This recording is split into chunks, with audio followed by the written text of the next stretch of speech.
Welcome in, along with Mike Renner. I'm Steve Palazzolo, and this is your Denver Broncos NFL Draft Recap, all powered by PFF Edge and Elite. Mike, the Broncos came in with the number 10 overall pick, but they did some wheeling and dealing, and they moved down, picked up some extra picks. Strategically, that looked like a good move. Let's get to the actual selections. At number 20, they moved down the 10 spots with the Pittsburgh Steelers. They take Noah Fant, tight end out of Iowa, a guy that we liked as more of a second-round type of player. How does he fit in with Denver? Yeah, I think Noah Fant, while he's not for everybody in terms of his ball skills and route running ability, still leave a lot to be desired. 13 drops on 91 catchable passes over his college career. That's an eye-popping type of number, but his athleticism is off the charts. 4.5 40, sub 7.3 cone. I mean, in a straight line, it's going to be difficult for most linebackers in the NFL to match up for him. And in that Kyle Shanahan system that they're bringing over there into Denver, the play-action boot game, he's going to be running a lot of crossers, a lot of stuff across the formation, and that's where he's at his best. That's where Fant, the speed really separates him. You can really see it on tape regularly where guys just normal linebackers can't move with him across the formation. A lot of easy yards for him in that offense. He's perfect for what they do. Such a quirky tight end because it's so straight line driven. Yes. Doesn't make guys miss, doesn't catch the ball that well. Not great in contested catches, but if you do give him the right opportunities, can be productive. And you have to respect his inline blocking ability. He's a legit blocker coming out of Iowa, so you have to respect that. You can't just treat him as a wide receiver when he comes onto the field. Yeah, his quickness off the line of scrimmage definitely helps him quite a bit as a run blocker. So then we get into the second round. Back-to-back picks, 41 and 42 for the Broncos.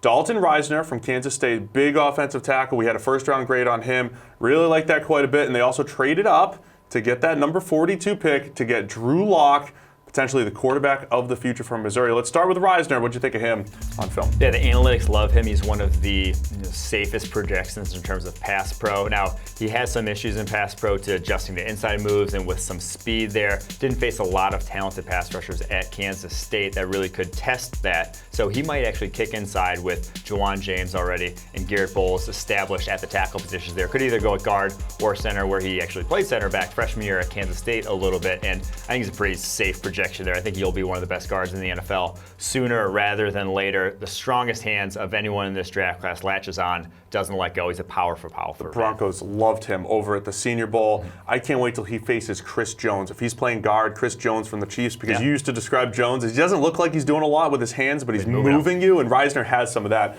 in his hands. Now with Drew Lock, I like where he went. There were rumors that he was going to get picked at 10.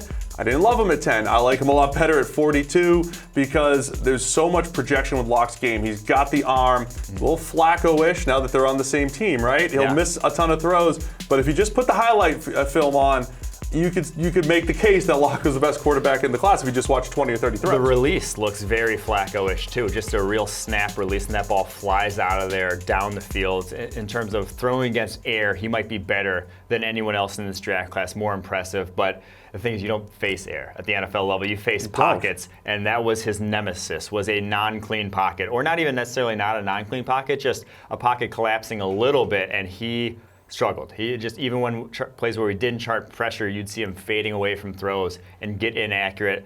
That's worrisome. That's something that I worry about him being able to correct, because he's been a 4-year starter. You should have sort of ironed those out at this point if you really could adjust to the pocket presence. I'm not sure it's correctable at the next level. Hope it is for their sake. If it is, you got a quarterback with maybe the best arm talent in this draft class. He needs to learn how to step up in the pocket, not back or to the side. The other thing, just please don't compare him to Patrick Mahomes. I've seen that before. Just because they throw off balance and they have a good arm, they're not similar. Patrick Mahomes hardly missed any throws. The new Brett Favre now. Yeah, everybody's Brett Favre, right? I mean, in Mahomes' Favre comparison was a pretty good one, but Drew Lock, the best he ever finished was 40th in just avoiding negatively graded throws, whereas Mahomes finished 10th his last year at Texas Tech. So Lock misses far more throws than Patrick Mahomes. The other really intriguing pick here, third rounder, Draymond Jones, a guy who looked like he was on the path to being in that first-round conversation before the NFL Combine, didn't weigh in as much as you expected, and didn't move as well as you expected, but boy, did he get after the quarterback really well in college. Yeah, there's a fine line between tweener and versatility. He is far more tweener than versatile there on the defensive interior, only 280 pounds with not exceptional athleticism for the position. So that's going to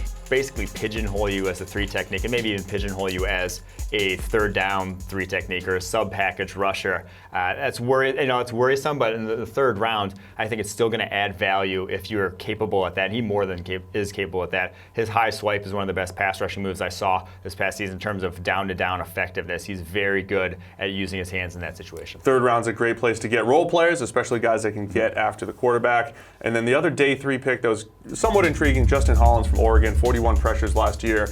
Just adding a little bit of depth up front for the Broncos. Yeah, he's very athletic. He's one of the biggest athletic freaks in this draft class. But in terms of rushing the passer, using his hands as a pass rusher, not quite there. And he's another guy who is a sub-package rusher. He is not going to be playing you on rundown. So from that perspective, I think Bradley Chubb offers some versatility in terms of kicking inside, and he can go on the outside, and he can learn from Von Miller, another undersized guy who figured it out, or not necessarily figured it out, but knows how to rush at that size. Justin Holland is a similar sort of body type to Von Miller. Certainly worth that in the 5th round. So there you have it. It's your Denver Broncos NFL draft recap. Be sure to get our full breakdown over at ProFootballFocus.com.